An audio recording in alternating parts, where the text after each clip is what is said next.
Hey guys, how's it going? So, I was gonna stream today. I wanted to stream some more Golden Gears for Star Rail, but I had a bunch of things go on today. My power went out, which caused my heater to freak out, and it's the middle of winter. So I just finished up with that, and I'm just a little tired. But I really enjoyed the tier list we did a couple days ago about how strong I felt every character was in Genshin.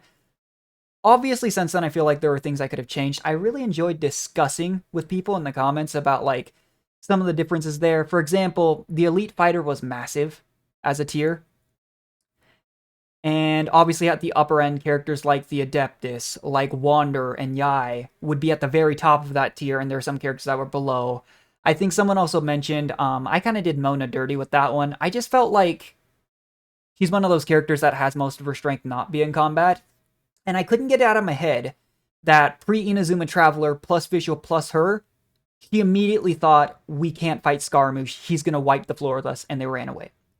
But anyways, today I wanted to do another one that is gonna be a lot more opinion-based even than that one, and I wanted to go over what would characters in Genshin have if they had a second vision, maybe a delusion, maybe like a subclass, like in Arknights, you know? Because there were a few things that spurred this on in my head. First off is the obvious one. Noelle always says that she wanted an Animo vision. I cannot for the life of me remember if anyone else has said anything about that. That's just the one I remember, so if there's another one, I've forgotten. But there were a couple others. Obviously, the delusions. You know, Tartaglia has an Electro delusion, but his vision is Hydro. And we also have Kazuha in specific, who is able to simultaneously use his vision and an Electro vision, even if it was only once. So going quickly over the criteria I have here, because obviously there's not exactly like a straight one-to-one comparison for everything. But my thoughts are, we can look over kind of the god that presides over the element and just some common themes. And a lot of them, I mean, I looked online for them, a lot of them don't necessarily stay one-to-one. There's always exceptions, but for Electro, we have the God of Eternity. I feel like a lot of times they're just very determined characters, very like ridiculous levels of I'm doing this, I'm staying true to this path, as well as a lot of the times a lot of them are outcasts. Even if they're people like Beto, who are very well known and liked, they're still, even in her case, very separated by an order of power. Or like Sara obviously feels isolated, or Razor is Razor. Anima, we have the God of Freedom. I feel like that's the most straightforward one, right there with Pyro. Cryo was a bit of a weird one, because we have the Saritsa being the goddess of love. But I feel like a lot of characters in this tier suffer a lot. I know there's the joke about Animo characters losing a friend, but I feel like a lot of Cryo characters have really sad backstories. Hydro, we have the God of Justice, and I did have a hard time thinking about this one.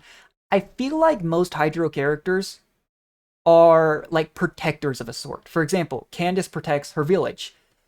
Ayato, even in this last event in Sumeru, is protecting Ayaka and spending a lot of his time trying to set her up for a good life. Yelan is constantly working behind the scenes to protect Liyue. Dendro I had a hard time with. I feel like a lot of them are probably just going to end up being the scholarly characters, as well as characters that have a lot to do with their story. I think with like somebody said this online, and I can't remember where the article was, but connections with other people, which is such like a it's somewhat vague, but at the same time it makes perfect sense. Pyro is the god of war, and it's people who are extremely passionate about just about anything. I mean, we have the queen of burying people and harassing them about it. And Geo's people, I feel like, who are very loyal. They stick to their word. God of contracts. They follow through on their contracts. I'm interested to see what a lot of other people do feel about this type of thing, though, because so many of these characters, as I'm thinking about it, I can think of multiple different types of visions they could have because of different parts of their personalities. But let's start with the Travelers, I'm going to work under the assumption that Lumine is the Traveler and Ether is the Abyss sibling, which might be a little bit weird. I know it's backward to some people, but that's who I play with. I'm actually going to put the Abyss sibling in Hydro, because as odd as it is to call them a protector, since they're never there, they've appeared like once, they do still seem to be very protective of the Traveler sibling. which is funny to say as well because they died in like the simulation hundreds of times against Wander and whatnot. But that's what I would imagine for that sibling. For Albedo, I think he's a bit of an odd one because aside from Geo, obviously, he's very passionate about his work, but it doesn't come across to me in that like it's a gripping passion. He's very, very dedicated to all of his studies and alchemy, but it's not the same energy of like Xinyan being super hyped about protecting people or Hu Tao being super hyped about, getting people to get discounts on coffins. I thought about Dendro, but I feel like he doesn't connect well with other people.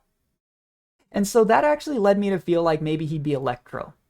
And this is one already that I feel like everyone's going to have a different opinion on. And I'm kind of excited to see what different people think about this because the like 4 or 5 people I played Genshin with all stopped playing between like Inazuma and Sumeru. But this is a weird one. Alhaitham is another odd one. I can't see him being Pyro. He's obviously already Dendro.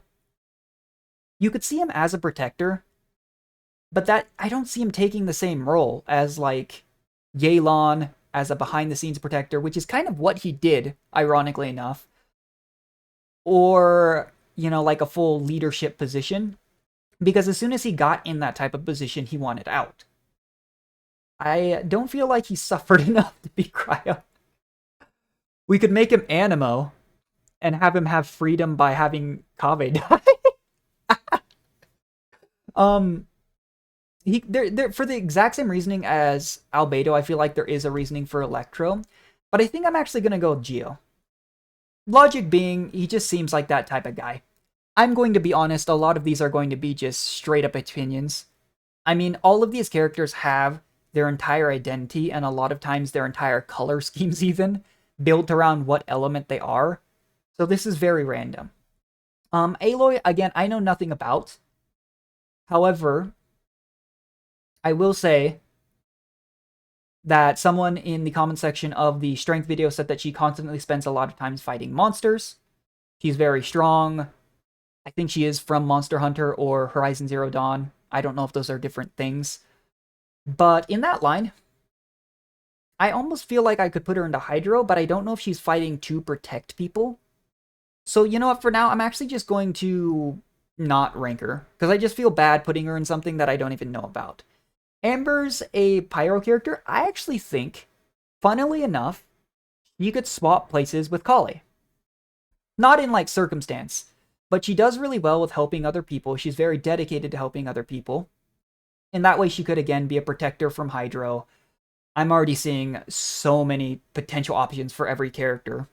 But I think it's somewhat fitting to give her the vision as well of the person that she protected and inspired.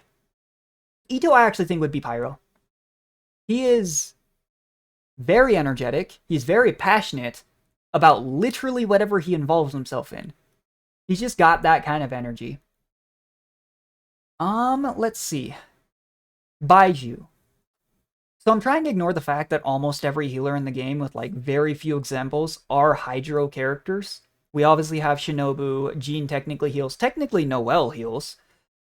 But for me, I almost feel like I should put him in Cryo because of what he's gone through. He doesn't really have that same like love aspect, but I feel like you could say the same about a lot of the Cryo characters. It's a bit strange, but I feel like he's been through a lot. After hearing about the story with Chongsheng and how Chongsheng especially has had to go through multiple different I don't know if host would be the correct word. I think that fits pretty well. Chevreuse. I really like Chevreuse. From what we saw, I am 90% certain she's a Pyrovision character. I really hope I'm not wrong on that. I would actually put her in Hydro. What I'm probably going to do with the whole protective aspect of these characters is, if I put them in Hydro, I think that's their defining characteristic. Whereas for other characters, for example, Amber is very protective and helpful to other people. I would put being helpful and energetic and happy as a more defining characteristic. Charlotte is Cryo. I'm actually going to put her in Pyro as well. There are a surprising number of characters, as I'm looking at it, that are very passionate about things, but aren't Pyro characters. I have no idea what I'm going to do with the Archons. This is obviously Farina. I It's tough because she was isolated for so long from being able to tell literally anyone. She was a normal human, we found out, that was basically the host to this, all the stuff that went on with Focalors. I still didn't understand a lot of it, but I would put her in Electro because of how much of an outcast she was literally within her own city. She was surrounded by people who loved her, much like how I was kind of describing Beto earlier, but she was alone. I actually think Cry also works, but we'll go with that. Navia Geo makes a lot of sense. I actually do feel like I'd put her in Hydro. It's funny because there's a lot of parallels I know people have seen between her and Chlorand, but he has an entire organization that's dedicated to protecting the people within Fontaine from crime. That would be the first thing I think of, and a lot of these will just be literally the top of my head. Bennett is very energetic. I can't really see him being Geo. I feel like... I don't know, I'm still trying to get straight in my head even what exactly I want to be the most defining characteristic for each one. I actually think you could put him in either Animo or Dendro. Dendro because he seems to...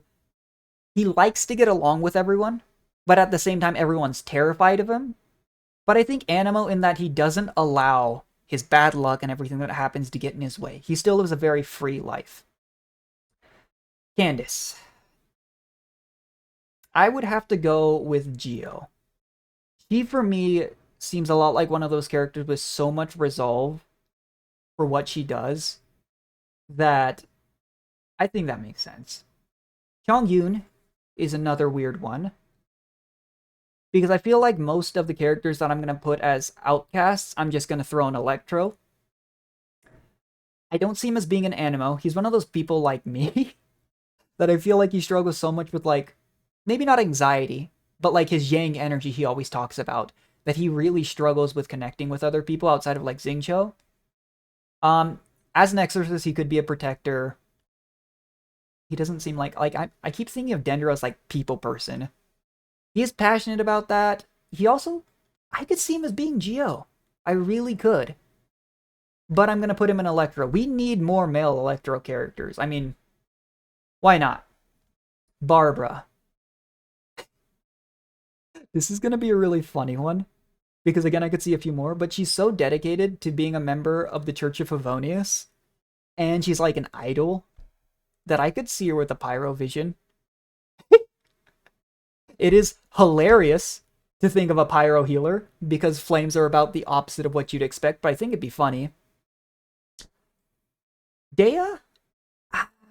I was thinking Geo, because I see so many parallels between her and Candace, but I'm actually going to put her in Hydro because of how protective she was of Dunyarzad in the entirety of that Archon quest. Cyno is like the just straight up guardian of Sumeru's desert.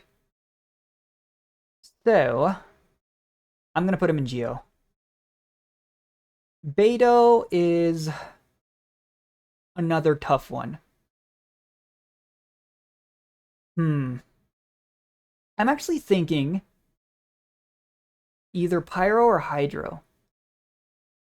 Because she is kind of a protector of Liyue. I mean, the Crux Fleet is basically their naval force, but at the same time, she spends so much time not in Liyue that I have a hard time placing it there, because what if a catastrophe like Osayo or when Beisht came up, she just had been delivering something to Inazuma, which we know is a very long trip. So I'm going to go with... I actually could see Dendro, for the exact same reason as Amber. She's generally well-liked. She has good connections with just about everyone. Kale, I'm going to put in... I see Kale less of an outcast and more of someone who's just suffered a lot. I mean, the poster child for this is... I mean, we have Rosaria, who suffered a lot. We have Shenhe, Eula. Ganyu struggles with feeling like an outcast within Liyue Harbor, but... I feel like these two categories are going to overlap a lot, with me probably putting more characters in Electro. But I could see her being Cryo, especially with what happened with Dottore. After reading, like, the manga for that, like, prequel almost story, I just have a hard time liking Dotorin anyway. D-Luke. He's a protector. That is literally his whole shtick. And he doesn't care about, like, I was thinking Geo as well, but he really doesn't mind what other people kind of think of him. He just kind of goes on, protects people. I mean, I can't remember if it was character trial or story or whatnot. It was so long ago, but like one of the first cutscenes we have with him is him bouncing around the walls, destroying a hilly turtle attack. Diona. I'm gonna put her in Pyro because she's very passionate about destroying the wine industry of Mondstadt. And she's very passionate about trying to make the worst drinks imaginable. Dory, I'm actually gonna put her in Dendro. Reason being, I just feel like the thing that defines her most is, as a merchant, how she deals with other people. She swindles them, but it is largely how she deals with other people. Eula. I would say Electro. I feel like she's still at a point in her life where she's not free enough from the name of her family, even though she's worked very hard to separate herself from that. She's not there yet. Hydro, she does, in a sense, protect people, but it's not in the same straightforward way I would put for these characters. Dendro is obviously not by my criteria. I wouldn't say she's necessarily passionate about the values of the Lawrence clan when she puts up that facade or anything like that. And Geo's a weird one. I do like Eula, though. I don't care how far the game skews towards elemental reactions. Nobody can make me stop using Eula. Let's see Farazan. I'm going to put Farazan in Dendro. I mentioned at the start, but aside from people connections, which I know she does struggle a little bit with, there's even an argument for Cryo for what happened with her. She is a scholar, very intelligent. That's a very common theme, although to be fair, that is probably because we didn't have Dendro until we got to Sumeru, and a lot of the characters from Sumeru have something to do with either the, nation's infrastructure or the academia, which is also very closely tied to the industry. Visual. I've just always viewed Fischl as like a passionate theater kid. I don't know if anyone else does, but that's exactly what I think of every time I look at Fischl because I knew people in high school, way back when, that acted exactly like that. Hu Tao. Immediate thing that comes to mind is that she's an outcast. I really like Hu Tao, she's one of my favorite characters, but that is the immediate thing that comes to mind. Fremine. He's Cryo, right? I'm like 90% sure he's Cryo, but now I'm second guessing myself. That is a tough one, actually. That is a really tough one. Ooh. Oh man, I can't even think of one. The immediate thing comes to mind is the fact that unlike his two siblings, he doesn't really interact with anyone else, which is 100% relatable. But that's like the first thing that comes to mind for me. Ganyu. See, Ganyu for me, again, this category I'm trying not to overload after what happened with the Elite Fighter tier in my last tier list. But that's the first thing that comes to mind. If I had to pick something else, though, it would probably be Hydro. He is kind of that bridge almost standing in between, on that line between being an Adeptus and being a human. Although she's, in my opinion, arguably much more leaning towards the Adeptus side of things. I do feel like one of her defining character traits is, you know what, actually, no. I'm going to put her in Geo. I can see that. Once she kind of got rid of her wavering resolve, she was really good about staying true to that path. She's always very dedicated to making sure all the work gets done. She does the work of like all three of Ningguang's secretaries plus some. Let's go with that. Jean's protector as well. To me, I've always viewed it as, I know some people ship them. I don't really pay attention to the shipping community at all, if I'm being honest. I figure let people, headcanon or whatnot, what they want. That's what makes these games fun. But I see them almost as like two sides of the same coin. Diluc is that from the shadows, protect Mondstadt, whereas Jean is quite literally the person who's had everything dumped on her to protect it. I would put Ayato and Dendro. Because I think he's one of those people who's very crafty, very smart, and he's always manipulating things. Which none of these other characters are manipulators, really, except for Dory. But again, people person. Even if he maybe necessarily doesn't enjoy it, there are just some of these characters that are very good at talking to people. You know? Goro. He's a protector. We talk about not overstuffing the Electra line, but here's this. I feel like maybe I need to try and broaden some of these aspects for these two. Ayaka. So this is another strange one, but I'd actually put her in Animo. And the reason is, and hear me out, she's constantly trying to break out of her shell. She's someone who struggles a lot with, you can see with social interaction because of the difference in status between her and the other people in Inazuma, but she's constantly putting herself out there. I mean, she literally went and said, I'm going to travel across the nations to Sumeru with my brother, or not Sumeru, to Fontaine with my brother, and act in a film. I think as her character progresses, this will make even more sense. Maybe not the most right now, but maybe as we go on. Kuching, I could see being Geo. It's funny because there's these characters from different vision types that are very dedicated to Leela. Just these two, I guess. But I could see them both being Geo just because of their resolve. Although I do know gameplay-wise, Geo's always going to be interesting. I think Navi is a really good way to fix it, because I think making them defense scaling characters is rough, and their elemental reactions by default tend to lack a little bit. Kazuha. I feel like I have to put him in Electro just because he literally did wield a second vision. If that hadn't happened, I don't know if that's where I would have put him, because he literally saves the Traveler from getting toasted by the Shogun puppet. And I'd even have considered putting him in Cryo because of what happened. But he literally wielded another vision. He was one of the bases for this video. Kiara is... she's Dendro, right? That's where I'd put her, which makes sense. I'd put her in Freedom, though.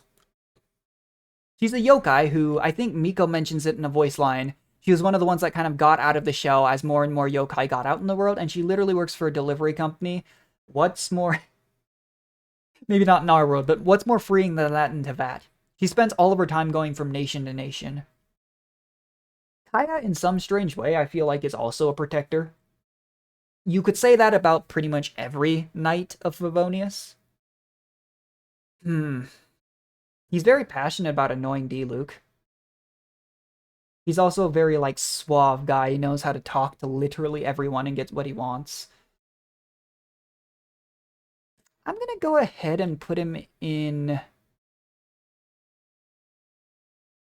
Dendro? I'm not too certain on this one. There's honestly already so many of these that I'm second-guessing already, but I'm not gonna change it now. Sara. See, Sara to me is one of those characters like Kuching, maybe not Kuching, but Ganyu to Zhongli, right? Where she's extremely devoted to her Archon. She's very close compared to other people in the nation to the Archon, but she actually has that vision. I actually think I'd put her in Cryo. She hasn't had like Rosaria or, like some of the other Cryo characters' level of suffering, which is probably a good thing. But for me, she has that same internal conflict that you see present in a lot of other characters, like Eula struggling to fit in with Mondstadt. Or you also see this a lot with... did I just say Eula? Am I going insane? I think I just said Eula. Shenhe has the same issue. That's what I was trying to say. Klee. Good old Klee.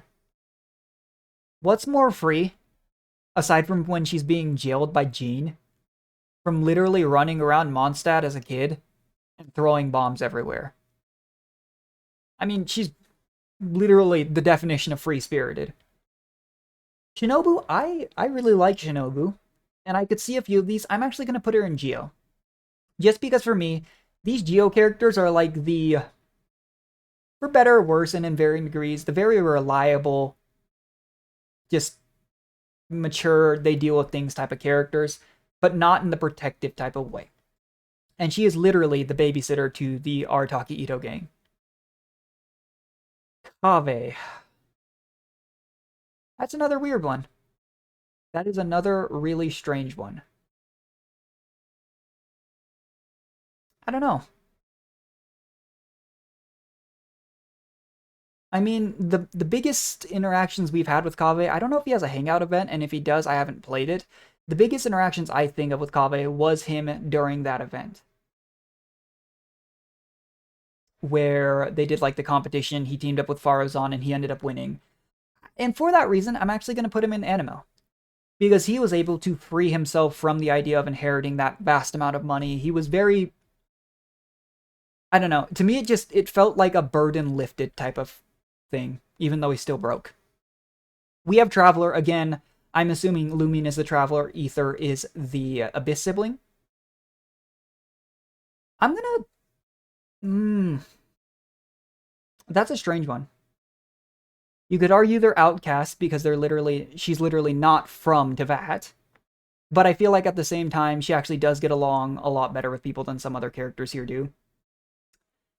Like, everyone knows the Traveler, but he likes the Traveler. Animo, you could argue, is the freedom of traveling between nations. I mean, this makes sense because they inherit pretty much every element at some point.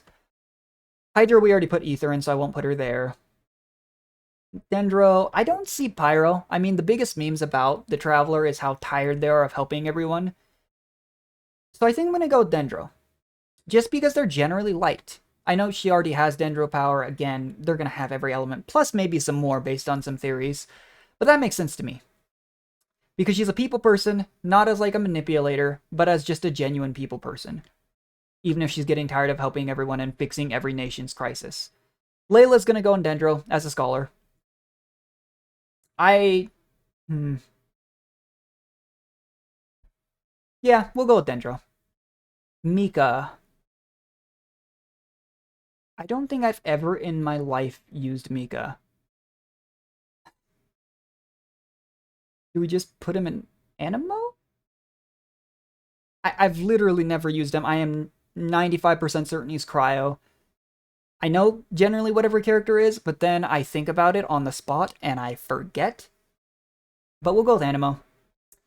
Lisa was literally a student at Sumero. She's incredibly smart. She's lazy. Cryo. Or sorry, not Cryo. Lynette. I was looking at Cryo. This is a weird one because I almost wouldn't even put her as a Animo character to begin with. I would say, while we're on this subject, Linny has to be Hydro because of how protective he is over his siblings. We stuck Fremine in Electro, so I hate to put Lynette there as well.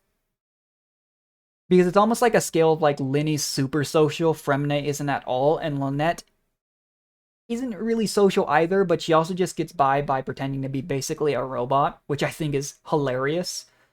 But, and hear me out, this is kind of almost maybe a little bit dark. I'm going to put her in Cryo because all three of the siblings, you know, have the whole relationship of love, and I kind of want one to be in Cryo because of that. But at the same time, the backstory between what happened with Linny and Lynette, with that one, I think it was a noble or something, an aristocrat maybe, is actually horrible. Nahida. One big thing I was thinking as I was starting this up is what do I do with the Archons?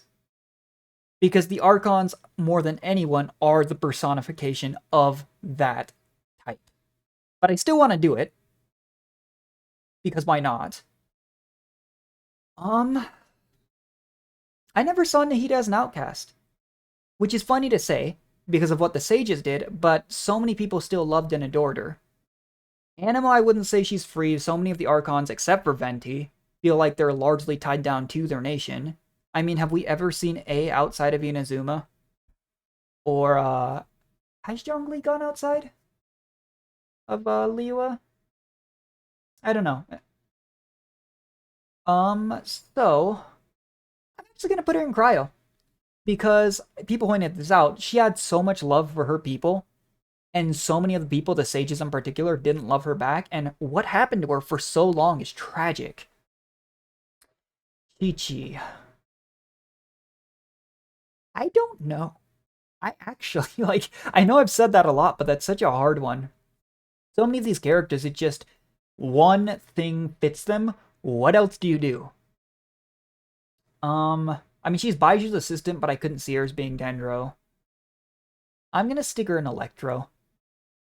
I feel like I've got a good enough balance at this point that I don't feel bad about putting a bunch of the more, like, I don't want to deal with anyone else, type of characters. I think, like I was mentioning, a lot of people mentioned that Electro characters have just unworldly levels of determination. I think the post I said even mentioned Undertale from that old meme. And I don't feel like I've represented that crazy well in a lot of these. I've kind of gone more with the outcast aspect, but we'll see. I've always seen Rosaria as Protector. I literally see her as the, it's funny because Yelan came out so much later, but I see her as fulfilling a very similar role to Yelan. Although she's maybe a little bit more well-known out in Mondstadt than Yelan is, which is surprising. Ningguang. Gotta be Hydro.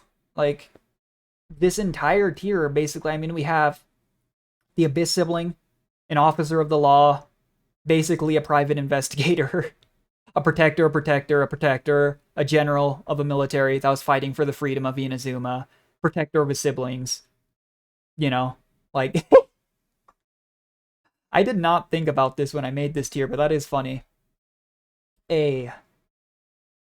I'm gonna put her in Cryo. It's funny to have multiple Archons switch to Cryo, especially since we haven't even met the Saritsa. But if I can't put her in Electro for Resolve and being kind of an outcast, Geo could be, but I feel like she doesn't necessarily stick to her word. I'd almost put the Shogun puppet in Geo before A. Let's see. Tell me. If I can't put her in Geo, I'd put her... sorry, if I can't put her in Hydro, I'd put her in Geo. She's a little stoic, but maybe not to the degree of some of these characters. But I think she has a lot of resolve. And she takes like a leadership type position.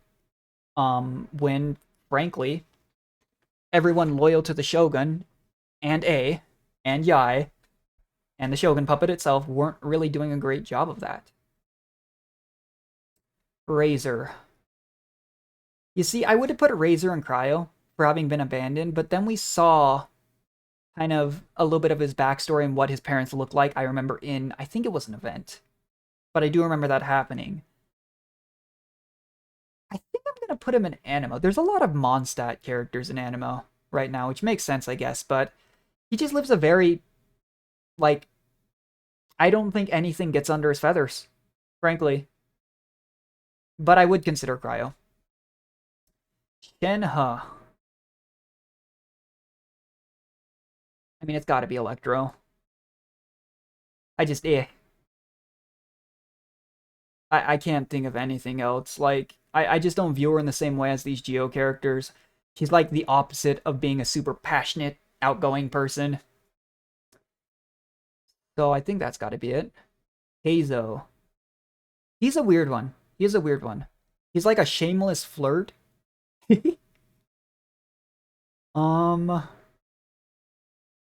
People person. People person, yeah. I'm gonna put Nilo in Pyro. A, because I don't have like anyone in Pyro or Cryo, but B, just because she is literally very passionate about dancing. We have kind of a dancer in a lot of the regions, people pointed out, but being part of an opera troupe really lines up with that exact same reasoning with Visual, being very, you know, passionate about like theater. Mona. I'm gonna put her in Dendro as well. I just think that kind of fits, frankly. A lot of the... It's kind of similar to me in that I had characters in my power tier list a couple days ago that I really struggled with how like where to put characters that have a lot of strength and power, but they're not necessarily directly into combat. But I do feel like Dendro fits either people. I don't know how to say what to say about that. Like you're a people person is what people say. But she's also very knowledgeable, and I feel like Dendro right now is kind of separated by either the people who are very outgoing or very knowledgeable. Tartaglia is Pyro. If there's one thing this guy is really passionate about, it's about picking fights. Nari. Hmm. He is literally a forest watcher, isn't he? And you know what? And he protects Kale. I was thinking Geo, actually, but I think Hydra makes sense. By our criteria. Toma. I see Toma as like a guardian, but more of like a that type of guardian. I didn't give that much thought, but that's where we're going to put him. This obviously has to be Electro. I mean, there is literally a timeline wherein we don't have the current Shogun puppet that looks exactly like A and assumably or presumably Makoto. But he literally had an Electro delusion. I feel like the people who have literally used other visions, which is funny that it's Electro, right? Would have to go in this place. I am curious what they're going to do with Arlecchino, because I've heard that she's a Pyro vision, but you would assume that, well, maybe not assume, but a lot of the Harbingers probably have a delusion. Jinyan, I think she's a very free-spirited person, which is funny, because her mirror in Star Rail is Serval, and I would not put Serval in Animo. Venti. Well,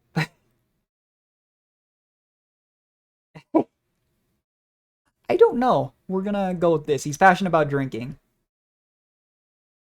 Sucrose is Dendro. Exact same reason. Sayu. Huh. I have no idea. I feel like we got through a good number of characters having at least some idea, but when I think about Sayu, I think about rolling like Sonic around collecting every other thing. You put through a little bit of fire and you're just a flaming ball. And I also think about trying to slack off like Xingchui. But I don't think of her as like she's passionate about not working. And she has the resolve. She is really smart when it comes to like espionage. I'm gonna go with Electro. I'm not sure though. Neuvillette, I mean, people joke about him being Zhongli 2.0. People were talking in the comments of the last video on the power ranking about, Neuvillette. At this point, with what we know about the Water Dragon Sovereign, I could see people saying anything from they think maybe he's a little bit weaker, about the same level as Prime Zhongli, to being ridiculously strong by comparison. I think the evidence so far does kind of point to him being ridiculously strong, like in a tier of his own. But I just feel like we don't know enough about the Water Dragon Sovereigns beyond some statements that, to be honest, could just be like exaggerated myths. But in terms of personality, absolutely Geo. He is a protector, but, Hydro. Xingqiu. He's very passionate about reading. But at the same time, he's like oddly detached when he gets into fights. I'm still gonna put him in Pyro. The funny thing is, too, I was thinking about just mirroring Neuvillette and Zhongli. Except Zhongli, as one of my great friends put it, when he first started playing Genshin, he was like, I really want to get Zhongli. He seems like such a bro. He plays the Liyue Archon quest and immediately goes, I don't want Zhongli anymore. He didn't want to go to work one day a year for that, like, rite of dissension, so he faked his death and almost watched Liyue Harbor drown. But, I'm still gonna put him in Protector tier. I feel like part of his story, though, was allowing Liyue to become free from their Archon's influence, potentially because he saw some of what happens in Mondstadt, which we visited before that, kind of how they're thriving, even though Venti took the most hands-off approach possible. And he was also seeing at the time just how bad it was going in Inazuma, when the borders were completely closed because of what A was doing. Bryothsley. Hmm. That's another weird one. In some strange way, despite the fact that he was put in the Fortress of Meripede as a criminal, I do see him as more of a stoic, resolved, I say this, I do this is the rule in the fortress, you follow it type of person. But the scene with him freezing the geyser was really cool. Yelan. I really like Yelan. Um, See, the weird thing is, like I was saying, I put Rosaria feeling like she was very similar from Cryo to Hydro. I don't feel like I would put Yelan in Cryo. I honestly almost feel like she's in Geo. It's kind of funny to see some of these parallels, though, about certain characters. Like these three right here are all, in different ways, fairly high ranking as far as the pecking order goes in Liyue. And I feel like Geo fits them. We have how many characters from Mondstadt here that I feel like Animo does fit them aside from their main vision. Pyro, I mean, it might be a bit of a cop-out, but all three of the performers I'm putting in Pyro. Jiao, I'm putting in Cryo. I'd love to give him Geo, and he does have that same stoicism, almost, I think is the word. But come on, it's Jiao. He suffered a lot. We're putting him in Cryo. Yao Yao. The Dendro kind of, I believe she works with Madame Ping. She's very closely linked to the Adeptus, or Adepti. I don't know, I'm not good at pronunciations. She just seems like a solid, responsible person. Like, just genuinely a solid, responsible person who looks after other people. Yeah, we'll go with that. Zhongling. You know, someone mentioned, for Zhongling and Hu Tao, they felt like maybe they weren't just, like, normal person with a vision tier. Because of how, like, they did seem to have some kind of training. Not that that affects this tier list at all. um, of all of these, the one I actually think the most I see is Animo. Strangely enough. Because I wouldn't call her an outcast, I wouldn't say that she has a ridiculous resolve. She's very passionate about cooking. She doesn't seem like a super high self-control type of person. By some of this logic, she could go into Dendro.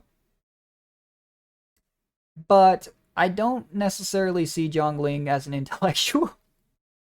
But I do see her as a very incredible, like, chef. And, you know, everybody has things they're really talented at. Not to downplay that at all, but I actually see her as more of, like, a free-spirited person. Yanfei's Geo. Without a doubt. Yai. I feel like Yai, if anything, even if she doesn't show it, she is very passionate about a lot of things. She just kind of likes to tease people, which she's very passionate about. She's very controlled with her emotions, but I don't see it in the same way as Geo. I'd say she's protective over Inazuma and A in some aspect, but not enough to put them in this tier. I'd almost even say Animo, just because of all of her interactions, but I'm actually going to go with Pyro. I'd like to see a Pyro Fox, literally the Firefox. We're bringing the web browser to Genshin. And then Yoimiya. I really like Yoimiya, man. Like, she just... such a good character. And I'm going to put her in free-spirited tier. But, yeah, that about sums it up.